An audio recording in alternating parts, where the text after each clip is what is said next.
لأجاريهم قلدت ظاهر ما فيهم فبدوت شخصا آخر كي أتفاخر. السلام علیکم. انسان کی کریشن، تخلیق یعنی تشکیل جو ہے مٹی سے ہوئی ہے، اور پھر ساری زندگی انسان اسی مٹی یعنی سوئل سے جو ہے اپنا رزق یا خوراک جو ہے اناج، گرینز یعنی فروٹ، ویجیٹیبلز، فصلیں، تمام خوراک جو ہے انسان مٹی سے یا زمین سے ہی حاصل کرتا ہے، کھاتا پیتا ہے، اپنی زندگی کو قائم رکھتا ہے، مینٹین رکھتا ہے، لائف کو ہیلتھی بناتا ہے. پھر یہی خوراک اور فوڈ جو ہے انسان کے جسم کا خون یعنی جز بنتی ہے، اور پھر طاقت، انرجی آتی ہے. اور پھر یہی اناج یعنی گرینز یعنی خوراک یا غذا جو ہے جب انسان کی ضروریات اس کی جسم کی پوری کر دیتی ہے، تو پھر ویسٹ یا فضلے کی صورت میں یعنی کہ فاسد مادے جو انسانی جسم سے نکل کر دوبارہ مٹی میں شامل ہو جاتے ہیں. تو اس کا مطلب یہ ہوا کہ انسان کا جو رزق ہے وہ مٹی سے ہی آتا ہے اور بالآخر مٹی میں ہی چلا جاتا ہے. اسی طرح انسان بھی جو ہے اوریجنلی جو ہے مٹی سے ہی بنا ہے، اور مٹی سے ہی دنیا میں اس نے رزق حاصل کیا، اور بالآخر موت کے بعد وہ اسی مٹی میں یعنی قبر میں چلا جاتا ہے. یہ بڑی حیرت انگیز بات ہے، لیکن یہ اللہ تعالیٰ کا پورا خوبصورت زبردست قسم کا ایک سائیکل، ایک سسٹم ہے. اور ہر جاندار کو یعنی پرندوں کو، جانوروں کو، انسانوں کو یہ چیز اس پروسیس سے گزرنا ہے، اور یہ عمل کنٹینیوڈ ہے آلویز. بہت غور طلب اور سوچنے والی اور تفکر والی باتیں ہیں. تو اگر ہم دیکھیں کہ اسی طرح جو درخت ہیں یعنی پودے یا پلانٹس وغیرہ ہیں، وہ بھی وقت کے ساتھ ساتھ گرو کرتے ہیں، پھلتے پھولتے ہیں، اور پھر وہ زرد یعنی ڈائی ہو جاتے ہیں، سڑ جاتے ہیں، اور زمین میں مٹی میں مل جاتے ہیں. تو بات سمجھ میں یہ آتی ہے کہ انسان کا ویسٹ یعنی فضلہ، جانوروں کا، پرندوں کا ویسٹ، درختوں کا، پودوں کا سڑنا اور ان کا ویسٹ جو ہے یہ سب جو ہے گل سڑ کے جو ہے مٹی میں، سوئل میں شامل، اور اس کا جز بن جاتا ہے. تو یعنی کہ یہ کیمیکل پروسیس ایک شروع ہو جاتا ہے، اور اسی وجہ سے ایک فرٹیلائزر یعنی کھادیں بنتی ہیں، اور پھر انسان انہی کھادوں کو، فرٹیلائزر کو اپنی فصلوں کے لیے، اناج کے لیے دوبارہ استعمال کرتا ہے، ری یوز کرتا ہے. تو سبحان اللہ، کیا تعالیٰ کا سسٹم ہے. تو بات دراصل یہ ہے کہ انسان جو ہے اس کی تخلیق یعنی کریشن جو ہے وہ مٹی سے ہے. تو اس کا مطلب یہ ہوا کہ انسان کے جسم کے اندر بھی جو ہے اسی مٹی کے جو ہے خصوصیات، کوالٹیز ہیں، اور اس تخلیق کے اندر جو ہے بڑی حکمتیں اور سائنٹیفک ریزن اور لاجکس ہیں. یہ بات یاد رکھیں کہ قرآن پاک کے مطابق جو ہے انسان کی تخلیق یعنی کریشن جو ہے وہ سڑی ہوئی، بدبودار اور گندی مٹی سے اس کو بنایا گیا، اور پھر اسے انسان بنا کے اسے احسن تقویم یعنی سب سے بہترین تخلیق جو ہے قرار دیا گیا. سورہ 3 میں ہے، آیت 4 میں، کہ لقد خلقنا الانسان فی احسن تقویم، یعنی اعلیٰ ترین درجہ، اشرف المخلوقات اور نائب یا خلیفہ بنایا گیا. لیکن پھر اسی انسان نے اپنے آپ کو پستی میں گرا دیا، یعنی اسفل سافلین میں، ظلم و زیادتی اور فساد کر کے، یعنی لوئسٹ لیول جو ہے جہنم کا. تو اب اس گندی بدبودار مٹی سے جب انسان کی تخلیق کی گئی، کریشن، تو قرآن کی سائنس میں اگر ہم اس کو غور کریں، آج ہم اس کو اسٹڈی کریں گے، بہت ہی انٹرسٹنگ اور نالجبل یہ انفارمیشن ہے. ہم دیکھتے ہیں کہ تقریباً مور و لیس 6 سے 7 یا 8 سٹیجز جو ہیں وہ انسان کی جو مراحل ہیں اس کی مٹی سے تخلیق کے، وہ قرآن پاک میں بیان ڈفرینٹ انداز میں ہوئے ہیں. بہت خوبصورت اسلوب ہے، یعنی مخصوص قسم کے ایلیمنٹس یعنی عناصر جو ہیں ان کی ترتیب ایک کمپلیکس پروسیس ہے. یہ عمل جو ہے کیمیکل، بایولوجیکل اور فزیکل اصولوں کے انڈر جو ہے، تحت جو ہے اللہ تعالیٰ نے پورا پرفارم کیا. اور اس کو سمجھتے ہیں کیسے. اس سے پہلے ہم دیکھتے ہیں کہ زمین کی کیمسٹری جو ہے وہ ایکچولی ہے کیا. یعنی زمین جو ہے، قشر ارض جو ہے، اس پہ 92 جو ہے وہ ایلیمنٹس یعنی عناصر ہیں جو اس مٹی میں شامل ہیں، سوئل میں. اور ان میں سے 14 یعنی 14 جو ہے وہ خاص جو ہیں ایلیمنٹس، جس میں کیلشیم ہے، آکسیجن ہے، کاربن ہے، سوڈیم ہے، پوٹاشیم ہے، ہائیڈروجن. یہ وہ ہیں جو ٹاپ کے ہیں، جو کہ تمام تر ان کے کمپاؤنڈز یعنی کہ جو مرکبات ہیں وہ زمین کی سوئل میں ہر طرح سے ڈفرینٹ انداز میں شامل ہیں، اور یہ مٹی کا لازمی جز ہیں. اس کا مطلب یہ ہوا کہ انسان جب اس مٹی سے بنا تو انہی ایلیمنٹس کا جو پارٹ ہے یا جو حصہ ہے، وہ جز، وہ بھی انسان کے اندر آیا. اب ان 14 جو خاص ایلیمنٹس ہیں، ان میں سے بھی جو 4 جو ہیں ٹاپ کے جو ہیں وہ انسان کی تخلیق کے اندر خاص طور پہ استعمال ہوئے، جن میں کاربن، ہائیڈروجن، آکسیجن اور نائٹروجن ہے، اور یہ 96% انسانی جسم کا حصہ بنتے ہیں. اور اس کا مطلب کیا ہوا کہ یہ وہ ایلیمنٹس ہیں خاص طور پہ جو انسانی تخلیق جو جسم کا تھا اس کے مٹی کے ذریعے اس کے اندر شامل ہوئے، ایک خاص ترکیب سے، ایک ترتیب سے، ایک پروپورشن سے. اور یہ اللہ تعالیٰ کا ایک سسٹم ہے جس میں اس کو بیسیکلی ارتقاء انسان کی جو تخلیق کی گئی، یعنی کہ ایولیوشن تھیوری جسے کہتے ہیں، ارتقاء انسان کا کس طرح سے وہ تخلیق کیا گیا. تو اس بات کو وضاحت سے جو قرآن پاک میں ڈفرینٹ انداز میں بیان کیا گیا ہے.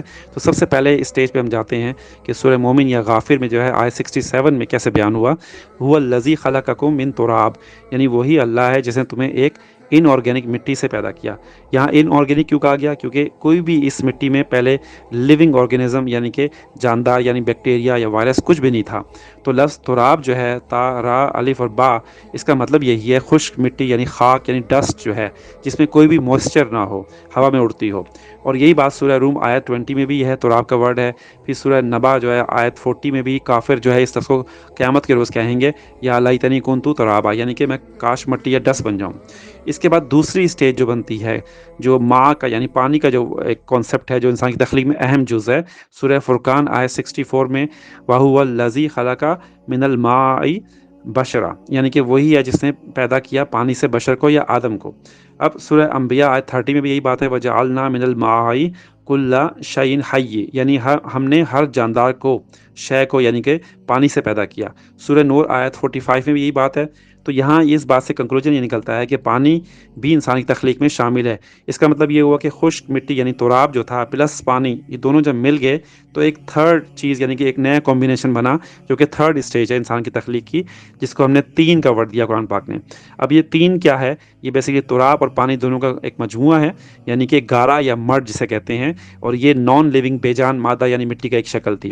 یعنی کہ اس کو لفظ جو تین جو ہے تا یا اور نون ہے، یہ باب دراوا سے جاتا ہے، تو تانا یتینو مطلب گارا یعنی مڈی جو ہے یعنی کیچڑ کی بیسیکلی اگزامپل دی جاتی ہے، تو یہ کیچڑ کی شکل میں تھا۔ سورہ سجدہ آیت 7 میں اللہ تعالیٰ فرماتے ہیں کہ وَبَدَأَ خَلَقَ الْإِنسَانِ مِنْ طِينٍ، یعنی کہ کیا انسان کی تخلیق گارے سے یعنی مڈ سے ہوئی، یعنی کہ کیچڑ سے ہوئی۔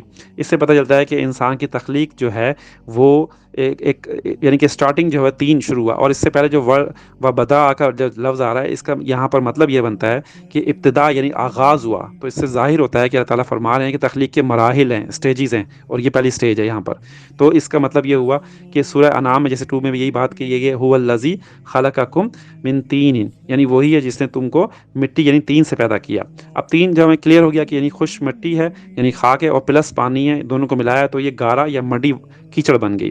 پھر اس کے بعد اگلی اسٹیج پہ جب ہم جاتے ہیں تو اسٹیج 4 جو بن جاتی ہے وہ تین لازب کہلاتی ہیں، یعنی کہ چپکتی ہوئی لیسدار اسٹکی جو ہے کلے یعنی مٹی ہوتی ہے۔ اور یہ کیسے ہوئی کہ جب وہ تین جو تھا گوندی ہوئی یعنی مٹی جو گاڑا تھا، وہ کچھ ٹائم کے لیے وی ڈونٹ نو کہ کتنا ٹائم اس کو چھوڑا گیا، اس میں گاڑا پن پیدا ہوا، تھکنس پیدا ہوئی، اور ساتھ ساتھ اس میں چپکنے والی یعنی کہ کیمیکل اینڈ چینجز کی وجہ سے اس کے اندر اسٹکنس یعنی کہ اسٹکی جو کوالٹی اس کے اندر ہوتی ہیں، ایڈیزیونیس جو ہوتی ہے جسے کہتے ہیں چپکنا آپس میں، وہ والی کوالٹیز پیدا شروع ہوگی اس کے اندر۔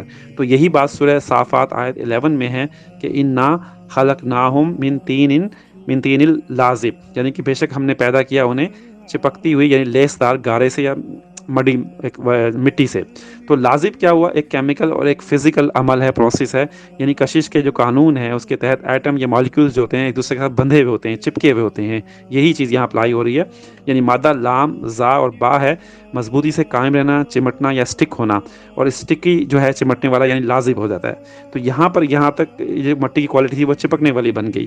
پھر اگلی اسٹیج میں جب جاتی ہے یہی مٹی سورہ ہجر آیت 26 میں، یہاں پر بڑی ہی کمپریہنسو اور بڑی ہی خوبصورت انداز میں اللہ تعالیٰ نے جو ہے ایک پروسیس کو، ایک میکانزم کو بیان کیا ہے۔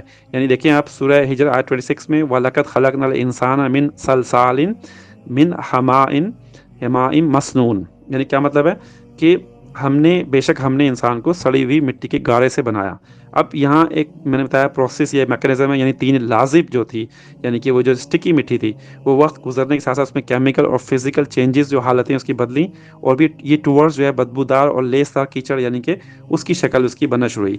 اب اگر ہم اس کو مزید ڈیٹیل میں اس آیت کو کریں تو تین لازب جو ہے وہ ایکچولی کیا تھی؟ وہ ایک چکنی لیسدار کلے یعنی اسٹکی مٹی تھی۔ وقت کے ساتھ ساتھ کیمیکل فزیکل چینجز ہوئیں، یعنی حالات موسم وغیرہ ہو گئے، ٹمپریچر ہو گئے، ہیٹ ہو گئی، گرمی سردی ہو گئی، پریشر ہو گیا، سڑنے اور گلنے اور جلنے کا عمل بھی پروسیس ہوا وقت کے ساتھ ساتھ، اور اس کی وجہ سے اس میں بدبو اور اس کی رنگت جو ہے سیاہ یعنی ڈارک ہو گئی، تو وہ ہما بن گئی، جو ہما کا ورڈ یہاں یوز ہوا ہے۔ اسی سیاہ کیچڑ میں جب اسمیل ہوئی تو خمیر پیدا ہوا، اس کا مطلب یہ ہوتا ہے۔ تو ہما کا مطلب یہ ہے کہ اس بدبو بھی ہے، خمیر بھی ہے، اسمیل پیدا ہو گئی، یہ سب چیزیں۔ پھر یہاں پر اگلا جو ورڈ ہما کے ساتھ مسنون کا ورڈ ہوا ہے، یعنی اسی مٹی میں جو ہے اس کی صفت ہے، یہ بیسیکلی اسی مٹی کی ہما کی یعنی متغیر یعنی سڑی ہوئی مٹی جس میں چکنائی یعنی خمیر سا پیدا ہو گیا ہو۔ تو اور ایک دوسرا مطلب اس کا عربی میں بنتا ہے کہ خاص شکل میں یا شیپ میں وہ ڈھل جانا، یعنی اس کا ایک شیپ بن جانا، ایک حالت بن جانا کہ مولڈڈ ہو جانا بیسیکلی۔ تو ہما مسنون کا ایکچولی ایکچولی مطلب یہ بنتا ہے کہ ایسی مٹی جو سیاہ متغیر کیچڑ ہو، یعنی ڈارک سلائم ٹرانسمیوٹیڈ، اور یہ کیچڑ جو ہے وہ ڈارک تھی، بدبودار تھی، اسٹکی تھی، متغیر یعنی کہ ایک پروسیس سے گزر کے یہاں پہنچی تھی. تو جب ہم یہاں پہنچتے ہیں تو یہ مٹی کی وہ کنڈیشن ہے. اب اس سے اگلی اسٹیج میں جب جاتی ہے یہی مٹی، وقت گزرتا ہے ٹائم کے ساتھ ساتھ، تو یہ جو حمام مصنوع جو مٹی جو ہے یعنی کہ اس حالت میں ڈرائی خشک ہونا شروع ہو جاتی ہے، یعنی وقت کے ساتھ ساتھ ڈی ہائیڈریٹڈ ہونا شروع ہو جاتی ہے. تو پھر یہاں پر قرآن پاک میں اس کا لفظ جو ہے سلسال کا ورڈ استعمال کیا گیا ہے، یعنی سوکھے گارے کی طرح، یعنی ڈرائی جو مڈ ہے، کلے ہے، اس کی شکل میں یہ کنورٹ ہوتی ہے. تو ایسی مٹی جو ڈرائی خشک ہو جاتی ہے اور پھر اس میں کھنکنے کی یعنی کہ بجنے کی آواز آتی ہے. جیسے آپ دیکھیں کہ مٹکا ہوتا ہے اس کے اندر سے آواز آتی ہے، یعنی لفظ جو سلسال ہے بیسیکلی اس کا مادہ سواد لام ہے. باب دربا سے جب آتا ہے تو سلا یا سلو سللن، یعنی کسی چیز کا آواز کرنا یا سڑنا. پھر قرآن پاک میں یہ لفظ جو ہے ایک لام کو سواد میں ایکچولی تبدیل کر کے آیا ہے، یعنی سلسال آیا ہے. سڑی ہوئی خشک مٹی جو ہے بچتی ہے، یعنی یہ وہ مٹی ہے جو ایک تغیر کے پروسیس سے یعنی کہ اس سے گزر کر پھر آئی ہے. اور عربی میں ایک محاورہ بھی ہے کہ سل اللحم، یعنی گوشت خراب یا متغیر ہو گیا. دوسرا عربی کا محاورہ بھی ہے کہ یعنی کہ سل الباب، یعنی کہ دروازہ کھٹکا یعنی بجا. پھر آپ دیکھیں گے دریاؤں کے کناروں پر اکثر جب پانی سوکھ جاتا ہے تو وہاں کیچڑ یا مٹی جو سوکھی ہوئی ہوتی ہے اس پر چلنے سے ایک مخصوص قسم کی آواز آتی ہے، یہی سلسال ہے. تو سلسال جو ہے ایسی مٹی جو کھنکتی ہے، بچتی ہے، اور پھر چونکہ ڈرائی ہو چکی ہوتی ہے تو اس میں سے بدبو یا اسمیل جو ہے وہ ختم ہو جاتی ہے، اور یہ خشک ہوتی ہے، گندگی اور کثافتوں سے پاک ہو جاتی ہے، اور یہ خاص قسم کے شیپ میں مولڈڈ جسے کہتے ہیں نا وہ اس شکل میں آ جاتی ہے، اور یہ پاکیزہ مٹی ہو جاتی ہے. یعنی کہ یہ اب یہاں پر بدبو سب کچھ ختم ہو گیا. پھر اسی مٹی جو ہے اس کی نیکسٹ اسٹیج یعنی 7 میں جب جا رہے ہیں تو سلسال کل فخار کا بڑا ہے قرآن پاک میں. سورہ رحمان جو ہے آیت 14 میں اگر ہم دیکھیں، خلق الانسان من سلسال کل فخار، یعنی کہ سلسال جو تھا ایکچولی وہ مٹی جو تھی وہ ڈرائی والی وہ کل فخار میں تبدیل ہوئی، چینج ہوئی. کیسے؟ کھنکتی ہوئی جو مٹی تھی یعنی ڈرائی، وہ مٹی کے ڈھیلے یعنی ٹھیکرے سے بن گئے ان کے، یعنی یہ کل فخار ایکچولی مطلب ہے. یعنی ایسی مٹی جو کہ ٹھیلوں اور اس کی شکل میں آ گئی، جو ٹھیکروں کی شکل میں آ گئی، ایسی مٹی کو کہا گیا ہے کل فخار.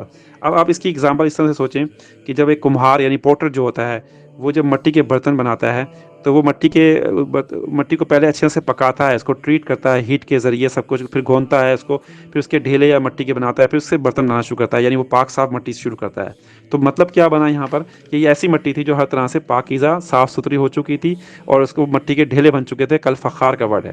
تو یہی بات جو ہے اب کل دیکھیں فخار جو ہے لفظ جو ہے فخر سے نکلا ہے، گویا اس مٹی میں اب فضیلت یعنی فخر یعنی شرف جو ہے، پاکیزگی اور بڑائی سب کچھ آ گئی. مطلب یہ بنا کہ تمام تر کثافتوں سے یعنی گند سے جو ہے پاک صاف ستھری لطیف حالت میں یہ مٹی کی جو ہے کنڈیشن بن چکی ہے، کوالٹی سی بن گئی.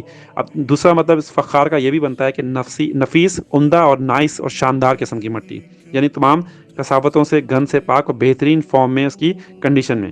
تو اب لاسٹ اسٹیج اس کے بعد جو بنتی ہے وہ غور کریں کہ ایک صاف ستھرا پاکیزہ بہترین کوالٹی کی مٹی جو ہے وہ اس کی وہ ریڈی ہو چکی ہے، اس میں تمام تر بہترین خواص ہیں، کوالٹیز ہیں، فضیلت ہے.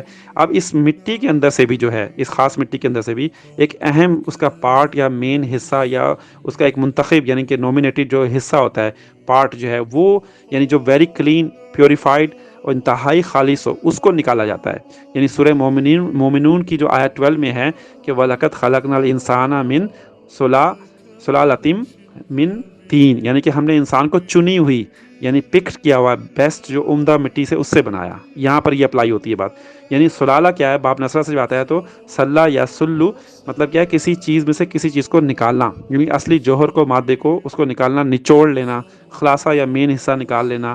یعنی کیمسٹری کے زبان میں اگر اس کو ہم مزید ڈیٹیل میں بتائیں تو اس قسم کی مٹی یعنی جو آلریڈی پہلے پیوریفائڈ ہو چکی تھی اس کے اندر سے بھی سلیکٹڈ حصہ یعنی کہ جو ایلیمنٹس تھے، جو عناصر تھے اس کے اندر، وہ نکالے گئے، خاص حصہ اس کا، اور وہ انسان کی تخلیق کے لیے استعمال ہوئے. یعنی کہ دیکھیں کتنی زیادہ پیوریفائڈ ہو چکی ہے.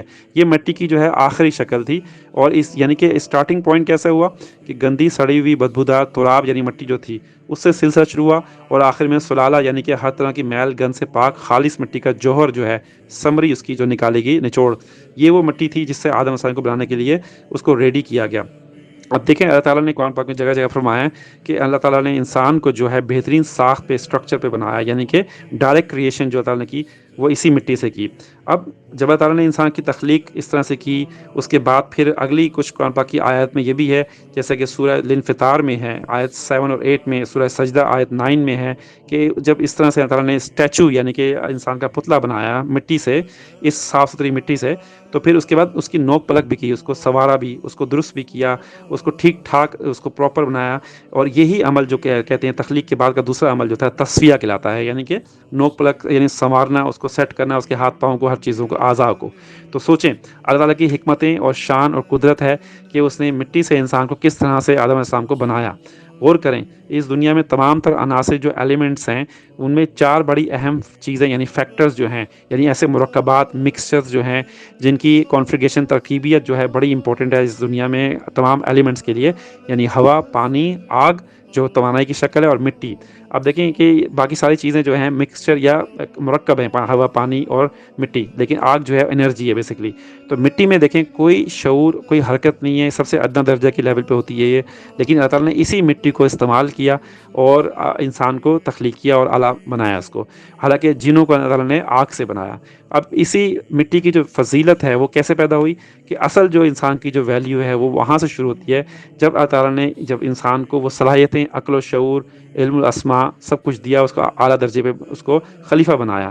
یہاں پر دیکھیں قرآن پاک میں سورہ دہر یعنی انسان کے اندر جو ہے آیت 1 میں اللہ تعالیٰ خود فرماتے ہیں کہ ایک زمانہ جب یہ مٹی کا پتلا بن گیا تو ایک ٹائم گزر گیا جو کہ اس تک انسان کی کوئی اس وقت ویلیو نہیں تھی، اس کی اہمیت نہیں تھی، کوئی اس کو کوئی نوٹس نہیں کرتا تھا، فرشتے دیکھتے تھے لیکن کوئی ویلیو نہیں تھی، کیونکہ جب تک اس اللہ تعالیٰ نے اس میں جان نہیں ڈالی، انسان میں روح نہیں پھونکی اپنی، اور ساتھ ساتھ اس کے اندر اس میں بے شمار صلاحیتیں جو میں نے بتائی، عقل و شعور اور ساری چیزیں اس کے اندر ڈالی نہیں، اور علم و اسماء۔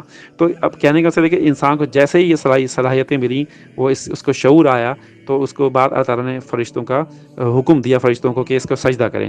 تو کہنے کا مقصد یہ ہو کہ انسان کا سٹارٹنگ جو تخلیق تھی وہ کہاں سے شروع ہوئی اور کہاں پر دیکھیں اللہ تعالیٰ نے اس کو فضیلت اور اعلیٰ درجہ دیا، اور پھر انسان کو اللہ تعالیٰ نے اس دنیا میں خلیفہ نائب بنایا۔ اب غور کریں کہ اس دنیا میں انسان جو ہے اکڑتا پھرتا ہے غرور و تکبر سے، اور لیکن وہ یہ نہیں سوچتا کہ وہ گندی سڑی ہوئی مٹی سے اس کو ایکچولی بنایا گیا۔ اور آپ یہ بھی غور کریں کہ کیسے کیسے حسین اور خوبصورت جسم اس دنیا میں کتنے ٹائم سے آتے رہے، اور آخرکار وہ مٹی میں ہی یعنی قبر میں ہی چلے گئے اور دفن ہو گئے، ان کا انجام کیا ہوا۔ تو ہمیں سب کو سوچنا چاہیے کہ ہماری اصل جو کیا ہے، ہماری روح ہے ایکچولی، اور ہمارا جو اصل ٹھکانہ جو ہے وہ کہاں پر ہے، ہمارا جنت کا ہے انشاءاللہ تعالیٰ۔ اللہ تعالیٰ ہمیں سمجھنے کی توفیق دے، انشاءاللہ بات ہوگی۔ اللہ حافظ۔